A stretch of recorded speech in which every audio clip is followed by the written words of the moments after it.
여러분 안녕하세요. 어르신들의 든든한 건강 파트너 건강한 시니어 이야기입니다. 오늘 제가 여러분께 꼭 전해드리고 싶은 이야기가 있습니다. 바로 우리 70대 어르신들이 가장 주의해야 할 심장마비 전조 증상에 관한 이야기입니다. 혹시 여러분 이런 경험 있으시죠? 갑자기 가슴이 답답하거나 숨이 차는데 그냥 나이 탓이라고 넘어가신 적 말입니다.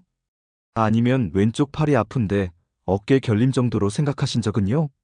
제가 30년간 응급의학과에서 근무하면서 만났던 수많은 어르신들 중에서 가장 안타까웠던 경우가 바로 이런 전조 증상을 놓쳐서 큰 위험에 처하셨던 분들이었습니다. 실제로 지난달 제가 만났던 75세 김순자 어머님의 이야기를 들려드릴게요. 김순자 어머님은 평소 건강하셨는데 어느 날부터 계단 오를 때마다 유독 숨이 차시더라고요. 처음에는 운동 부족이라고 생각하셨죠. 그런데 며칠 후 새벽에 갑자기 가슴에 쥐어짜는 듯한 통증이 시작됐고 다행히 옆집에 사는 딸이 빨리 발견해서 응급실로 모실 수 있었습니다. 조금만 늦었으면 정말 위험했을 거라고 하시더라고요. 통계청 자료에 따르면 우리나라 70대 사망 원인 2위가 바로 심장질환입니다. 특히 심장마비는 70대 어르신들에게 가장 무서운 적 중 하나이지만 미리 전조 증상을 알고 계시면 충분히 예방하고 대처할 수 있어요. 오늘 영상을 끝까지 보시면 여러분과 여러분 가족의 생명을 구할 수 있는 소중한 정보를 얻으실 수 있습니다. 지금 당장 좋아요 버튼 꾹 눌러주시고 구독과 알림 설정까지 해주세요. 건강한 정보 놓치지 마시길 바랍니다. 그럼 지금부터 70대 심장마비 전조 증상 5가지를 자세히 알려드리겠습니다. 첫 번째 전조 증상은 바로 가슴 통증입니다. 많은 분들이 가슴 통증을 소화불량이나 근육통으로 착각하시는 경우가 많은데요. 특히 70대 어르신들은 위장 기능이 약해져서 더욱 혼동하기 쉽습니다. 심장마비 전조 증상으로 나타나는 가슴 통증은 특별한 특징이 있어요. 마치 누군가 가슴을 꽉 쥐어짜는 것 같은 느낌이 든다거나 무거운 돌덩이를 가슴에 올려놓은 것 같은 압박감이 느껴집니다. 이런 통증은 보통 가슴 정가운데서 시작해서 왼쪽 팔, 턱, 목 등으로 퍼져나가는 특징이 있어요. 소화불량과는 달리 음식을 먹거나 트림을 해도 전혀 나아지지 않고 오히려 시간이 지날수록 더 심해집니다. 경기도에 사시는 73세 박영수 어르신의 경우를 말씀드릴게요. 박영수 어르신은 평소 속이 더부룩하시다가 어느 날 가슴 가운데 부분에 타는 듯한 아픔이 시작됐다고 하세요. 처음에는 속쓰림인 줄 알고 소화제를 드셨는데 전혀 나아지지 않았답니다. 그런데 이 통증이 턱까지 올라오면서 식은땀이 나기 시작했고 마침 같이 있던 며느리가 이상하다 싶어서 응급실로 모셨죠. 검사 결과 협심증 초기 단계였고 다행히 빨리 발견해서 큰 문제 없이 치료받으셨습니다. 박영수 어르신이 나중에 말씀하시길 그때의 통증은 지금까지 경험해본 어떤 아픔과도 달랐다고 하세요. 마치 누군가 가슴을 칼로 찌르는 것 같으면서도 동시에 무거운 것이 눌러주는 느낌이었다고 하더라고요. 또 다른 특징은 안정을 취해도 통증이 줄어들지 않는다는 것입니다. 근육통이나 늑간신경통의 경우 자세를 바꾸거나 쉬면 좀 나아지는데 심장 관련 통증은 그렇지 않아요. 이처럼 70대 어르신들의 가슴 통증은 절대 가볍게 넘겨서는 안 됩니다. 특히 통증이 5분 이상 지속되거나 휴식을 취해도 나아지지 않는다면 즉시 병원에 가셔야 해요. 심장마비의 가슴 통증과 일반적인 소화불량을 구별하는 방법을 좀 더 자세히 말씀드릴게요. 소화불량은 보통 명치 부분이 아프고 트림이나 방귀가 나오면서 좀 나아지죠. 또 음식을 먹은 후에 주로 나타나고 따뜻한 물을 마시거나 소화제를 먹으면 어느 정도 완화됩니다. 하지만 심장 관련 통증은 가슴 정중앙에서 시작해서 왼쪽으로 퍼져나가고 어떤 것을 해도 나아지지 않아요. 오히려 움직이거나 계단을 오르면 더 심해지는 경우가 많습니다. 두 번째 전조 증상은 바로 호흡곤란입니다. 나이가 들면 자연스럽게 폐 기능이 떨어져서 숨이 차는 경우가 많죠. 하지만 심장 문제로 인한 호흡곤란은 조금 다릅니다. 평소보다 훨씬 쉽게 숨이 차거나 누워있을 때도 숨이 막히는 느낌이 든다면 심장 기능에 문제가 있을 수 있어요. 특히 밤에 갑자기 숨이 막혀서 깨어나신다면 더욱 주의하셔야 합니다. 심장이 제대로 펌프 역할을 하지 못하면 폐에 물이 차게 되는데 이를 폐부종이라고 합니다. 이런 상태가 되면 조금만 움직여도 숨이 차고 누워있으면 더욱 숨쉬기가 어려워져요. 심장 문제로 인한 호흡곤란의 또 다른 특징은 발목이나 다리가 붓는 증상과 함께 나타난다는 것입니다. 심장이 제대로 펌프질을 하지 못하면 혈액순환이 안 되면서 하체에 물이 차게 되거든요. 이처럼 갑작스런 호흡곤란이나 누워있을 때 숨이 막히는 증상이 있으시면 반드시 병원에 가보셔야 합니다. 세 번째 전조 증상은 바로 왼쪽 팔과 어깨 통증입니다. 많은 분들이 놓치기 쉬운 증상 중 하나가 바로 이것입니다. 심장 문제가 있을 때 가슴이 아픈 건 당연하다고 생각하시지만 왼쪽 팔이나 어깨가 아픈 것도 심장마비 전조 증상일 수 있다는 사실을 모르시는 경우가 많아요. 이는 우리 몸의 신경 연결 때문인데요. 심장과 왼쪽 팔 어깨의 신경이 서로 연결되어 있어서 심장에 문제가 생기면 왼쪽 팔까지 아픈 증상이 나타날 수 있습니다. 이를 의학용어로 연관통이라고 해요. 특히 70대 어르신들은 어깨나 팔의 관절염이나 오십견 같은 문제가 있는 경우가 많아서 심장 문제로 인한 통증을 단순한 관절 문제로 오해하기 쉽습니다. 네 번째 전조 증상은 바로 식은땀과 어지럼증입니다. 갑자기 이유 없이 식은땀이 나거나 어지럼증이 생긴다면 이것도 심장마비의 전조 증상일 수 있어요. 특히 70대 어르신들은 혈압약을 드시는 분들이 많아서 어지럼증을 약 부작용으로 생각하시는 경우가 많은데 주의 깊게 살펴보셔야 합니다. 심장 기능이 떨어지면 뇌로 가는 혈액 공급이 부족해져서 어지럼증이 나타날 수 있고 몸이 위험 신호를 보내면서 식은땀이 날 수 있거든요. 심장마비 전조 증상으로 나타나는 식은땀은 일반적인 더위로 인한 땀과는 다릅니다. 갑자기 온몸이 축축해질 정도로 많은 양의 차가운 땀이 나면서 동시에 얼굴이 창백해지고 식은땀이 줄줄 흐르게 됩니다. 부정맥으로 인한 어지럼증은 일반적인 기립성 저혈압과는 다릅니다. 기립성 저혈압은 갑자기 일어날 때만 어지럽지만 심장 문제로 인한 어지럼증은 앉아있거나 누워있을 때도 계속 나타날 수 있어요. 또한 심장마비 전조 증상으로 나타나는 식은땀은 밤에 더 심해지는 경우가 많습니다. 잠을 자다가 갑자기 온몸이 축축해질 정도로 땀이 나면서 깨어나신다면 반드시 주의하셔야 해요. 이처럼 갑작스런 식은땀과 어지럼증도 심장 문제의 신호일 수 있으니 꼭 기억해 두세요. 다섯 번째이자 마지막 전조 증상은 바로 극심한 피로감입니다. 나이가 들면 자연스럽게 체력이 떨어지고 쉽게 피로해지죠. 하지만 갑자기 평소보다 훨씬 심한 피로감이 느껴진다면 심장 기능 저하를 의심해 볼 필요가 있어요. 특히 충분히 쉬었는데도 피로가 풀리지 않거나 가벼운 일상 활동만 해도 극도로 지친다면 주의하셔야 합니다. 심장이 제대로 펌프 역할을 하지 못하면 온몸에 산소와 영양분 공급이 부족해집니다. 그러면 각 장기들이 제대로 기능하지 못하면서 극심한 피로감을 느끼게 되는 거예요. 인천에 사시는 74세 김동수 어르신의 경우를 들려드릴게요. 김동수 어르신은 평소 정정하셨는데 어느 날부터 아침에 일어나기도 힘들 정도로 피곤하시더라고요. 평소 즐기시던 바둑도 집중이 안 되고 조금만 움직여도 숨이 차고 지치셨대요. 김동수 어르신이 가장 힘들어하셨던 것은 계단 오르기였어요. 평소에는 3층까지도 별 무리 없이 올라가셨는데 갑자기 1층만 올라가도 다리에 힘이 빠지고 숨이 차서 중간에 쉬어야 했다고 해요. 또한 평소 좋아하시던 산책도 10분만 걸어도 너무 지쳐서 벤치에 앉아 쉬어야 했대요. 가족들이 요즘 너무 무기력해지신 것 같다고 걱정할 정도였어요. 결국 가족들이 걱정되어서 병원에 모셨더니 심장 기능이 많이 약해져 있다는 진단을 받으셨어요. 의사 선생님께서 심장이 제대로 펌프 역할을 하지 못해서 온몸에 산소 공급이 부족해진 상태라고 설명해 주셨대요. 다행히 약물 치료와 함께 생활 습관을 개선하시면서 많이 좋아지셨지만 조금만 늦었어도 심각한 상황이 될 뻔했다고 하시더라고요. 심장 문제로 인한 피로감의 특징은 아무리 쉬어도 나아지지 않는다는 것입니다. 일반적인 피로는 충분히 잠을 자고 휴식을 취하면 회복되지만 심장 기능 저하로 인한 피로는 그렇지 않아요. 또한 이런 피로감은 보통 발목 부종이나 체중 증가와 함께 나타나는 경우가 많습니다.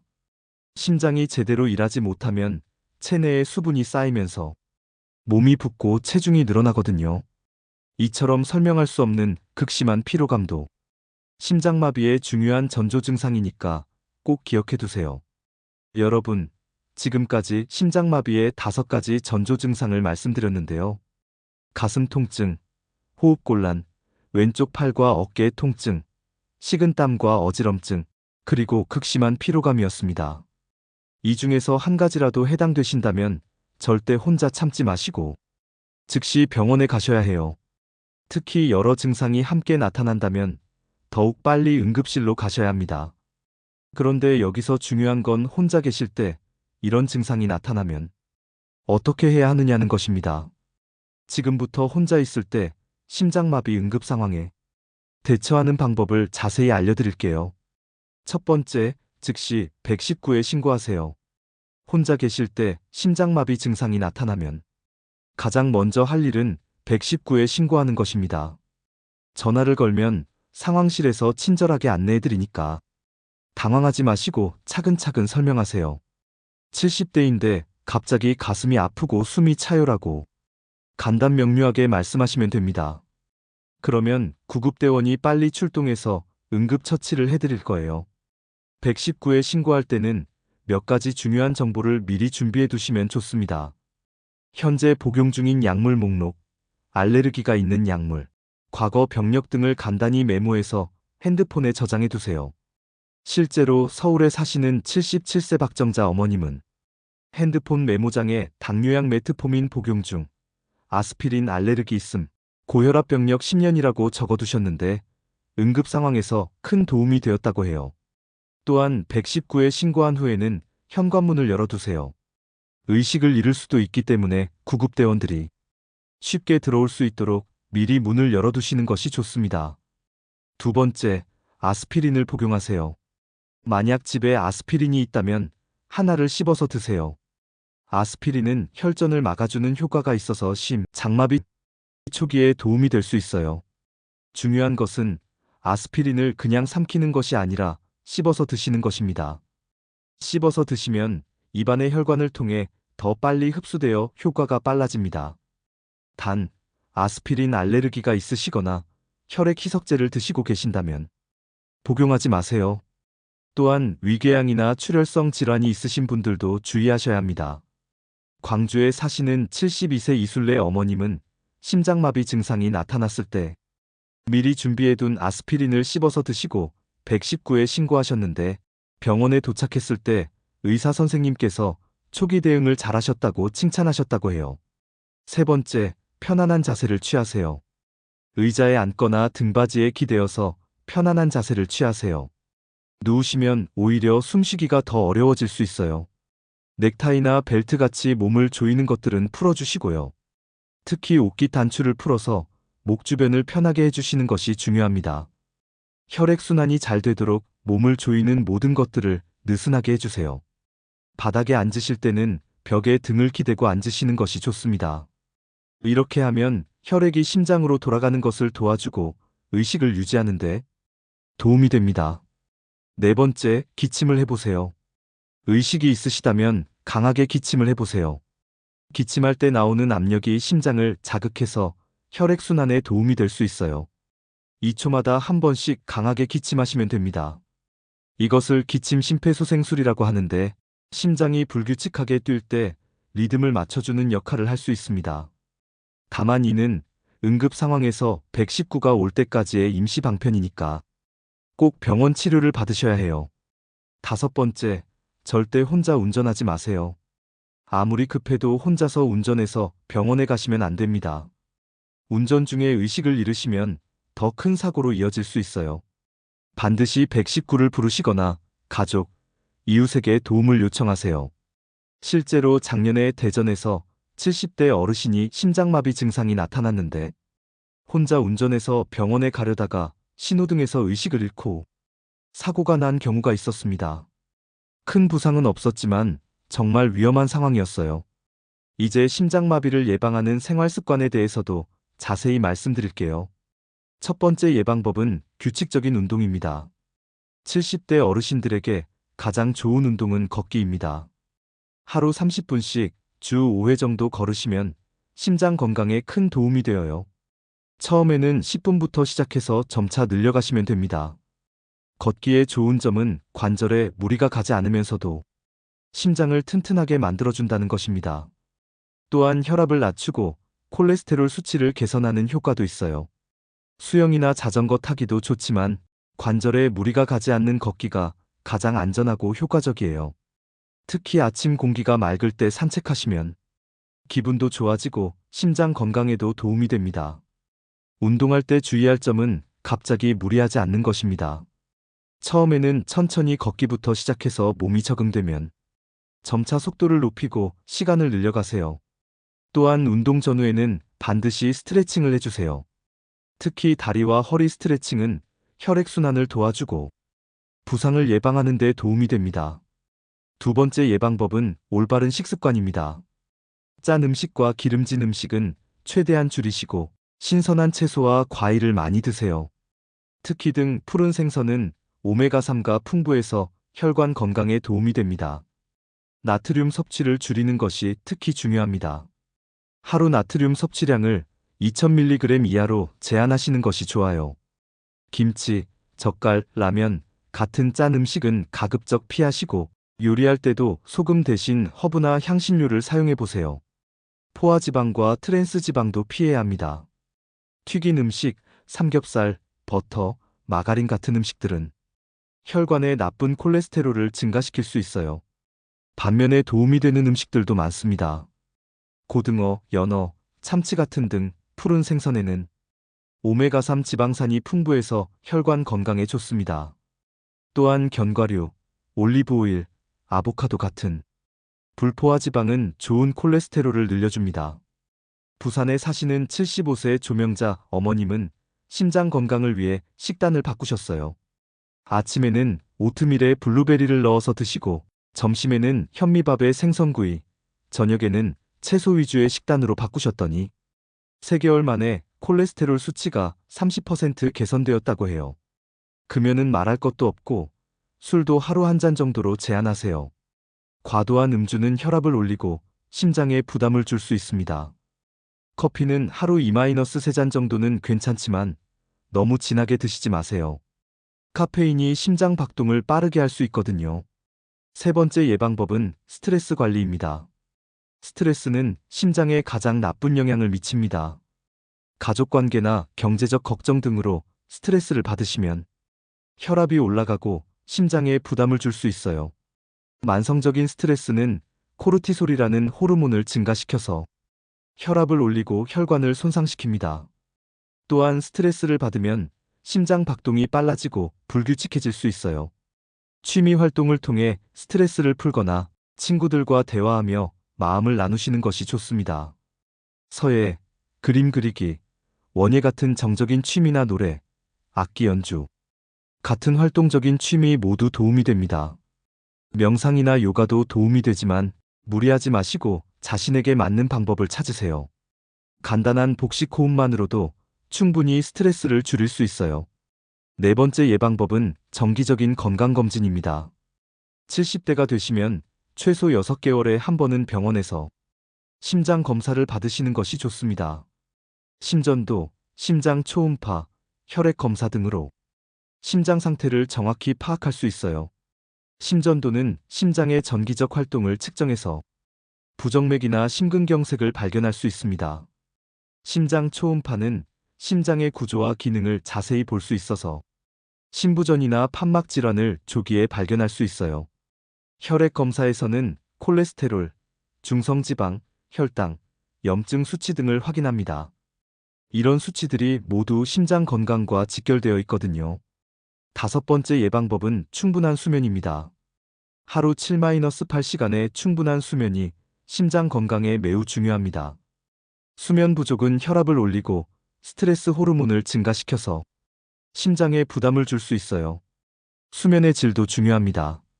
잠들기 2시간 전에는 TV나 스마트폰을 보지 마시고 침실은 어둡고 조용하게 유지하세요. 또한 잠들기 전에 따뜻한 물로 목욕을 하시면 숙면에 도움이 됩니다. 수면무호흡증이 있으시다면 반드시 치료받으세요.